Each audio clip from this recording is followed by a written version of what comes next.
नमस्कार दोस्तों, कड़ाके की ठंड के बीच उत्तराखंड के हल्द्वानी में 50,000 से ज्यादा लोगों के सिर से छत छीनने का मंडरा रहा है खतरा। आशियाना चाहे कच्ची दीवारों का हो या टूटी छत का, घर तो आखिर घर ही होता है। दरअसल उत्तराखंड की नैनीताल हाई कोर्ट ने हल्द्वानी में रेलवे की 29 एकड़ जमीन पर अवैध कब्जे को गिराने का आदेश दिया है।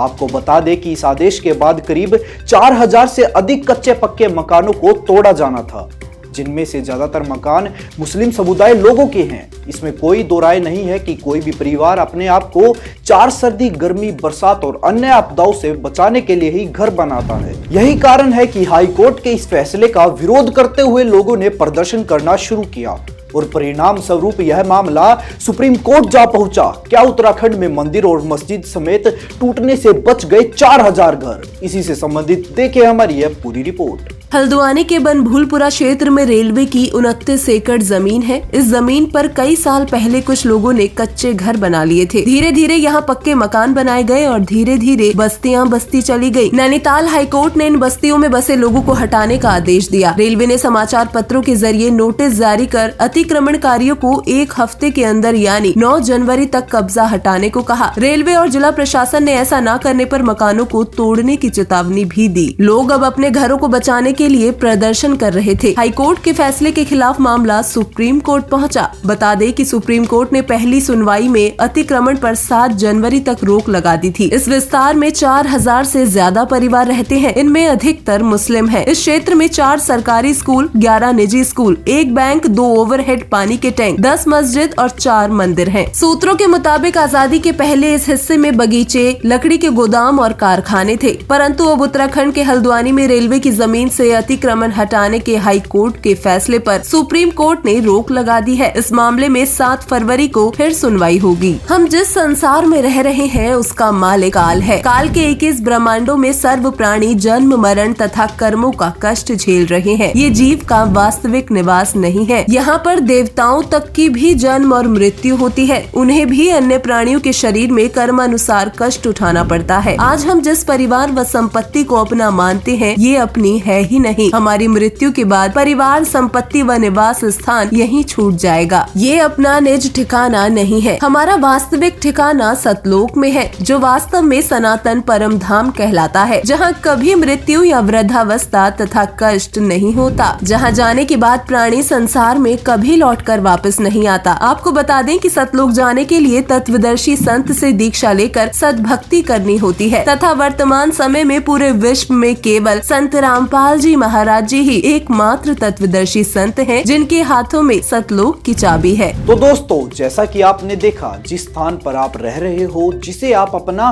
घर समझ रहे हो, मृत्यु के बाद आपको यह स्थान छोड़ना पड़ेगा। आपकी इच्छा भले ही उस स्थान को छोड़ने की न हो, लेकिन सच्चाई तो यही है कि संसार में हर एक इंसान खाली हाथ आता है और खाली हाथ चला जाता है।